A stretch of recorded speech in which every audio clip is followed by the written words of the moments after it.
Welcome to Between Heaven and Earth Healing Arts podcast. I'm your host, Michelle, and today we have Brittney Sounart with us to discuss herbalism. Brittney, hi. Welcome back. Thank you so much for having me. Absolutely. Today I really wanted to get into your story, your history with your family. I've been going to your herb shop in Chandler since like 2003. Yeah. I used to see your mom there, Vicky, all the time. And you just had such a cornerstone in the healing arts community here in Arizona. Do you want to tell me a little bit? Tell our listeners about your store and your story. Yeah. So we've almost been in business for 25 years. Wow. So we'll be celebrating our 25th coming in May. Impressive. But yeah, so my story kind of starts with my mom, and she's really the inspiration for all of this. Yeah. So she was always into natural, like she used to read that, I don't know if you remember this magazine, Prevention Magazine. And I remember as a kid, we weren't allowed to have like sugar cereals. Oh my gosh. Like we got once a year. Our parents must have known each other. Did they? We might have met at High Health when we got our Tiger bars too. Yes. The Tiger bars, right? Because that was like a health bar. Yeah. That was like the only health bar. They didn't have all It these was like bars. a treat, but a healthy treat. Oh, yes. Yeah. Totally. Oh my gosh. Yes. This rings so true to my background also. Yeah. So that's what she knew about it, right? Because there weren't really, herbalism wasn't like a big thing, but she was very much into like self-care. And so when she decided to take a couple years off, that's when she went to the SWEHA, Southwest Institute of Healing Arts. Right. Back then, it was just a little place and not all these programs and things.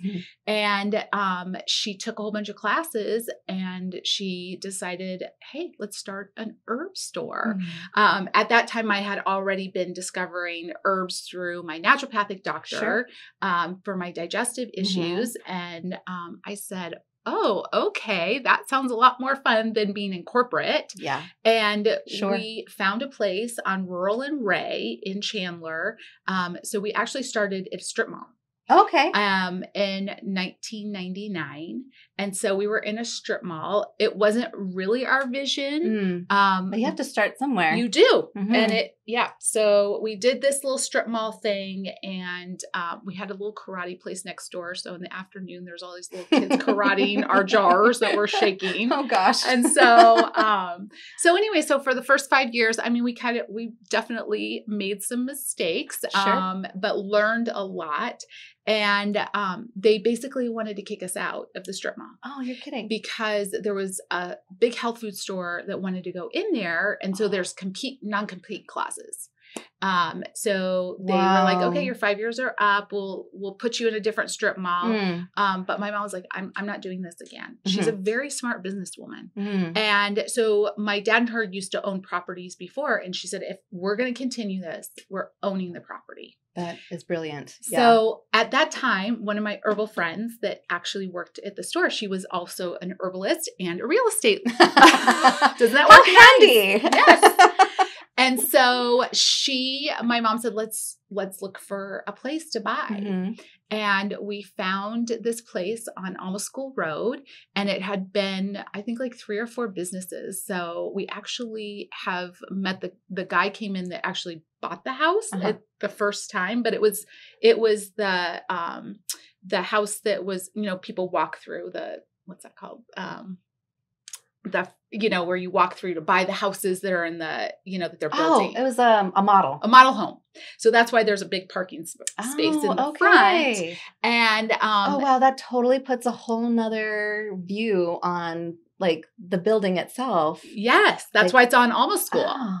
So it was the model home in 1983 for all the homes in back. That's so interesting. Fascinating history. Yes. Yes. So a lady bought it right after. I think he lived in it for a year, and she was an insurance agent. So I've had people come in and go, oh, my insurance agent used to be here. And I'm like, oh, okay. It has a lot of history. There was actually a non-denominational church there. You're kidding. And I had no idea. And so we've had, we still have a lady that she goes and sees one of my massage therapists, and she got married right in front of, there's the fireplace back there. And she's like, oh, I got married here. That's precious. So there's like so many little stories that people will come tell me. That's so special. I know. And so we bought it from a couple that she was doing event planning and he was an engineer. And it was perfect. But a little side note was it was zoned incorrectly for a retail spot. Oh, really? So we actually had to go through a whole bunch of processes. You had to go through the city. So just so if you're starting some things, retail spots, just so you know. But I think it was all in the plan because it's like meant for us. Yeah. And so it all worked out. And so we really wanted this feeling of a holistic center. And so the first part of it, like where the garage was, is where the herb part is, the herb store. So that's the garage. Oh, that's so fascinating. Yeah. And then on the side is where we have our classes, which is the main part of the house. Right. And then there's 4 rooms that we rent out. And then I have a room where I do my private practice. And so it really was what we wanted. And so it's so nice because we can go outside and we have control, or my mom has control over it. So, you know, we really did create such a lovely healing space. We get to have people that work together. So it really is a community. It place, is. Yeah, it is a fixture. Like I said earlier, a cornerstone in our community. I don't remember anything else being there myself, but it's fascinating to me that there's so much history of, you know, people from all different backgrounds coming to this house, to this spot. Yeah. Wow, it's so fascinating. Okay, so then how did you,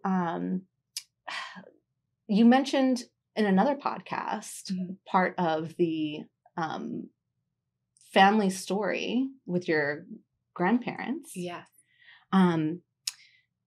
How has their influence changed how you work in your own practice?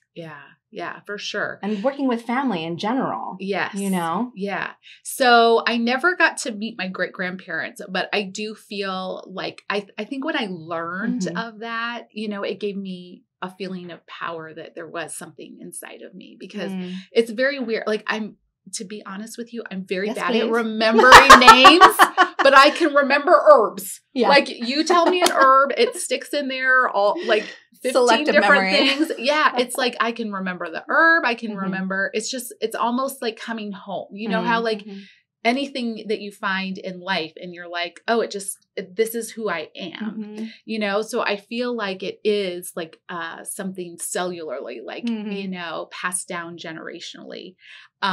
So I think that's where I get that from my ancestors. Yeah. And then my mom, she really loved the essential oils, just like you. I know we've talked about this, that you love the essential oils. So that's where she started getting her training. I see. We actually still have the first essential oil blend she made was called Negativity Be Gone. I remember that. Yes. And so she made it and I would take it to my work, it was right? A spray, right? I would take it to my work because I worked in corporate. And they would all applied it liberally. Yes. And they would tell me the afternoon was like, spray your spray, Brittney, spray your spray. And I will tell you a couple different times, some negative people had a very negative response to it and left. Yeah. So it really does get rid. Yes. So that was one of her first blends. And so she really, before we even had the business, she was making essential oil blends. So that's like where her passion was. Yeah. And then mine was more the herbs. And then we actually taught each other. That's wonderful. You know? Yeah. Are there any challenges that you face working together? Of course. Mom. She's my mom. So yes. So there's been some lovely fights over the last 25 years. Sure. But I think the lovely thing about me and my mom is we can get mad at each other or have fights, and then we can work it out. So I will say that we have had some counseling in the past to really work together, which I think is important in any business venture. You know, I mean, even if you're friends or what, like working with somebody for 25 years and then also trying to have a close mom-daughter relationship is always going to present challenges. And I will say, you know, from an astrology perspective, I'm a Leo and a Okay. Capricorn. So I am super, and my mom is a little flighty.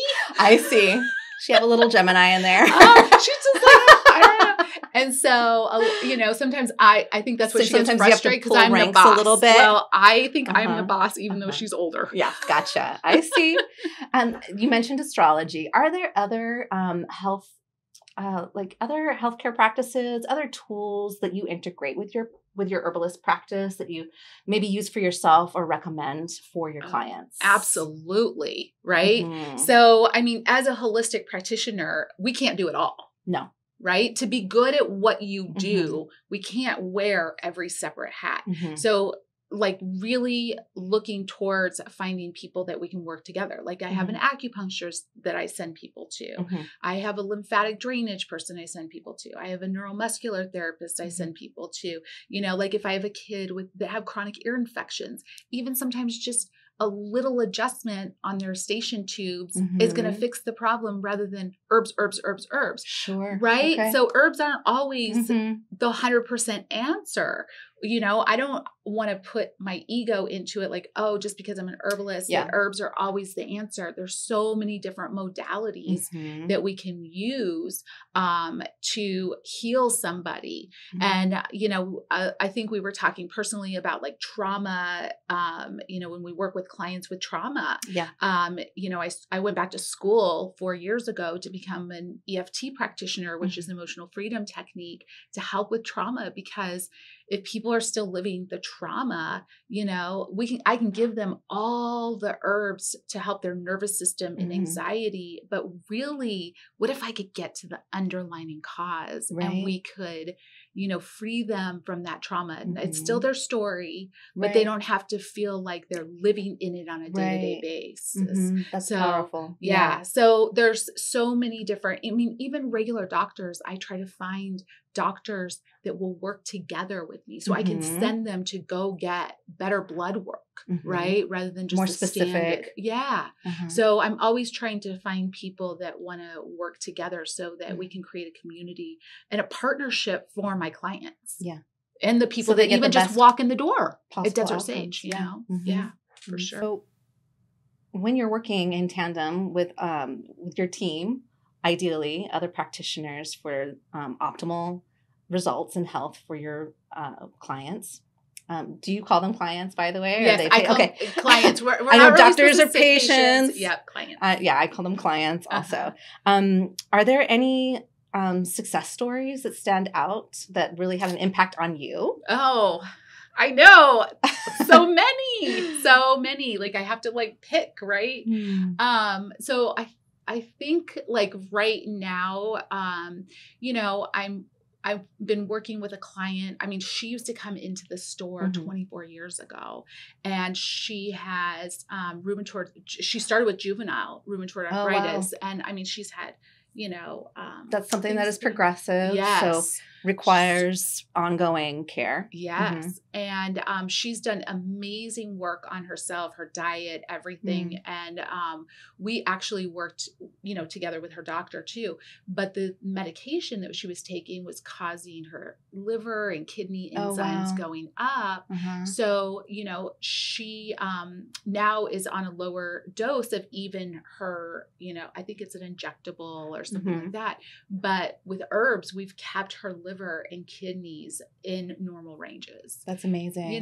So I like that because it just shows that integration, since we keep talking about integration. Absolutely. It doesn't have to be, just holistic or not, it can really be a partnership together. I'm working with a client right now that's having to go through chemotherapy and radiation. And so thank goodness her oncologist is open to the fact of her taking remedies. But, when she came back to me, she didn't even realize that all the Tylenol and ibuprofen was also causing issues. So we're just working integratively to keep her immune system strong so that when she comes out of this, right, out of these treatments, she's in a better place. In order to go through the phases of healing that her body will need support to continue on with. Yeah. Right. That makes a lot of sense. Yeah. Wow. So, are there any herbs in particular that are your favorite go-to, like that have a lot of versatility or just is like your magical go-to? Oh, there's so many. I know. Right? I know. It's hard to ask an herbalist this. I know. It's yeah. like, what day are we on? And, what person came in today? So, I think, if I could pick one classification right now is in my more wisdom years are called nervines. Oh. So nervines are nourishing the nervous system. Mm-hmm. So even these last few years, we've been through so much, right? So much stimulus. Yes. And mental and the phones and the information that we're getting. Constantly. And we were, taken away from our friends and things like that. And so our nervous systems are just so stressed out. We're trying to work more jobs. We're just trying to do so much stuff. If we have kids, running them around. And so really, I feel like so many people's nervous systems are just overwhelmed, even kids now these days. Yeah. And so some of these plant remedies like milky oats and skullcap and linden and lemon balm and passion flower, right? You're already feeling it. Yeah, totally. You feel it. It nourishes the nervous system, helps calm our brain down. And, one of the worst things that's going on right now is people not sleeping. And so really the nervines are what can help restore that and get people sleeping again. So I would say right now, but there's so many other ones, but if I could think of something that I would say, if we could sprinkle the planet with, like spray them down, would be nervines. No, it actually makes a lot of sense, especially in terms of sleep restoring our parasympathetic and sympathetic autonomic system. Which is like our rest, digest, rejuvenating, regenerating cells, which we do when we're sleeping, things that take up energy that we don't have to think about, but helps us to regenerate. Having nervines to help calm and loosen and soften the firing so that we can actually turn off and wind down to get that deep, restful sleep for regeneration is really important. And I can see how you would lean on that at this time, given what we've gone through as a collective. That's brilliant. Yeah. So, and I think that also right now everyone wants to be stimulated. Yeah. So a lot of people don't. Let's just do the opposite. Right. But really what we need is calming and getting back into a space of self and not, just overstimulating. But I think people are scared if they calm down, they'll need to sleep. And people feel like they have to do so much stuff because they're competing with everybody. Or missing out on something. Yeah. The FOMO. Yes. Fear of missing out. Yes. So I think nervines could be, let's spray the planet. Sprinkling the planet with nervines. All right. Okay. So beyond health, herbs can have positive impact on various aspects of life. Can you talk a little bit about overall well-being and mental health? Okay. With herbs or or any other, tools or skills. You mentioned EFT earlier. But I think I'm going to go back to the sleep thing. Okay. Because I think this is fair. Right. I think that sleep is a really big issue right now. And so people will come in and say, oh, I don't have energy. Do you have something for energy? Oh. And the first thing I ask them, are you sleeping? Right. Okay. Right? So they think that they need more energy. They want an herb like Chinese ginseng, right? Or something, or rhodiola. And I'm like, no. If you slept. So sometimes that's what I ask my clients. Like I had a client and she's like, I'm not losing weight. And she works out like 2 hours a day. Okay. And all this stuff. And I said, yeah, but you're not sleeping. I go, just consider this, sleeping 8 hours throughout, just 8 hours. And she was like, oh, that would feel so good. And I'm like, yes. So, right. So you don't need more energy stuff. You need more sleep. If we could just get you sleeping. But it is a challenge because a little bit of herbalism is almost like a coach, right? Like, how are we going to get you to sleep? And a lot of times, I hear this with women a lot, is the kids go to bed. And so their time to have their own space is between 9 and 1. Well, yes, that's okay. But then you're getting 4 to 6 hours of sleep and you're exhausted. So it's rinse, repeat. Yes. Right. And so, or we have women that are waking up with hot flashes all night, So if we can get people sleeping, we know just by getting people sleeping, it helps with weight loss. It helps with blood sugar. It helps with cardiovascular disease, right? It's going to help with energy. It's going to help with focus and concentration. So I think a lot of our disease situation is losing sleep. Wow. And I'm going to say, the Netflix and the Hulu isn't helping either, right? I don't know if you remember. Okay, I'm 50, but there was the screen and midnight, I think it was the Fuzzies and like the American flag or something. And you're like, what am I going to do? The infomercials that come on at a certain hour. Yeah. Right. But now you put that Netflix on and they're it's ongoing stimulus. Next one, and you could stay up for hours binge watching. And so I'm having this with my older clients too. It's not just the youth. No. It's everybody. So getting back to a priority of sleep can really change a person's life. Yeah. And I like that emphasis on sleep and also the amount of stimulus that we're actually getting, thinking that, we need, for example, I would lean towards coffee. I love coffee. Yeah. And what you're saying means that I'm not getting enough sleep to be my best self. And so I think I need more energy. So I'm going to drink more coffee, even though that's not the solution. It's not the answer. And 2, in terms of the stimulus that we're taking in, even multi-generationally, we're all taking in way more than we ever have before. And I think this also ties into mental health. If we could just take a break from taking in so much stimulus. Yeah.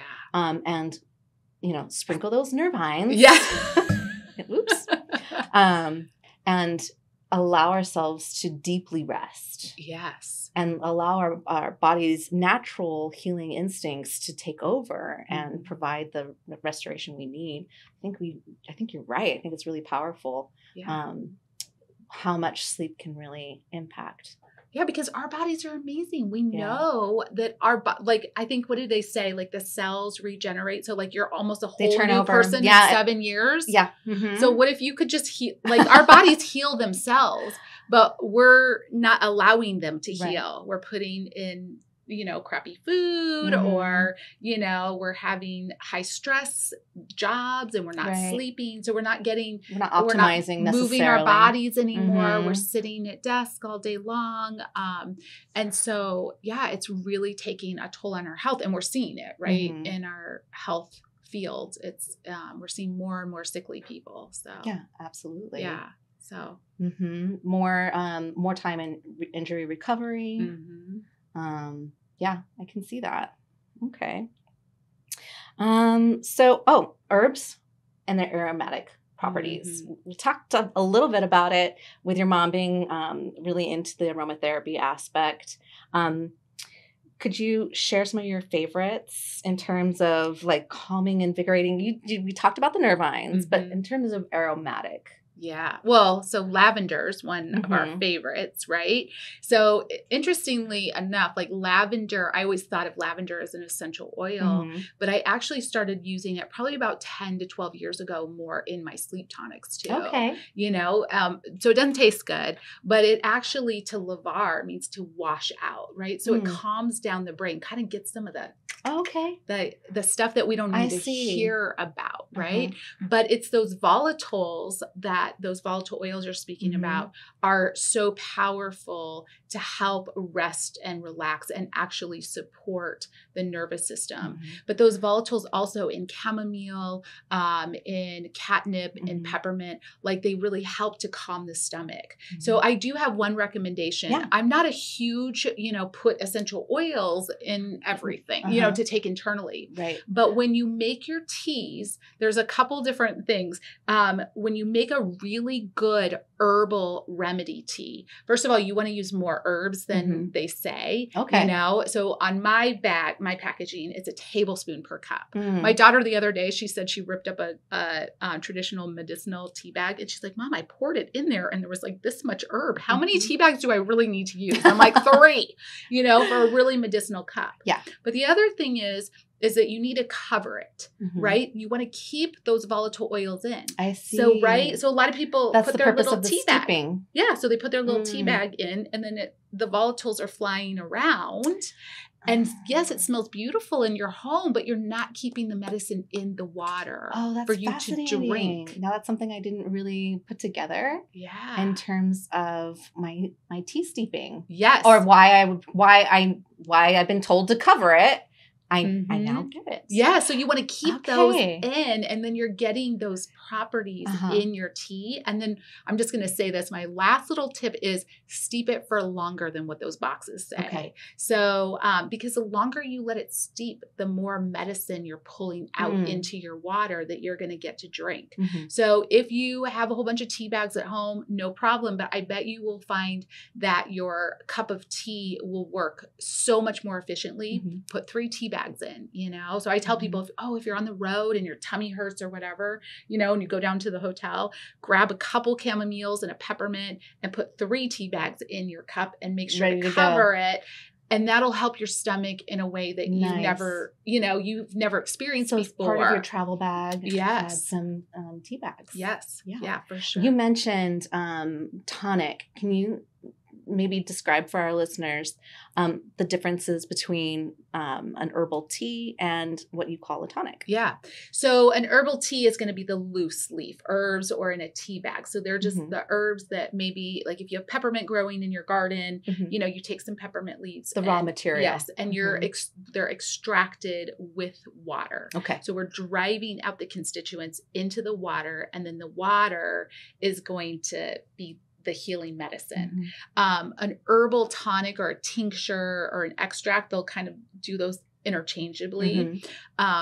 Those are in the little liquid dropper bottles. Okay. And what they're doing is they're making extractions by using the herbal plant medicine with alcohol and water usually. Okay. The benefit of the alcohol is it drives out a lot more constituents. Okay. So that's one benefit. Higher concentration. Okay. The other thing is sometimes water can't drive out certain constituents. So for instance, milk thistle.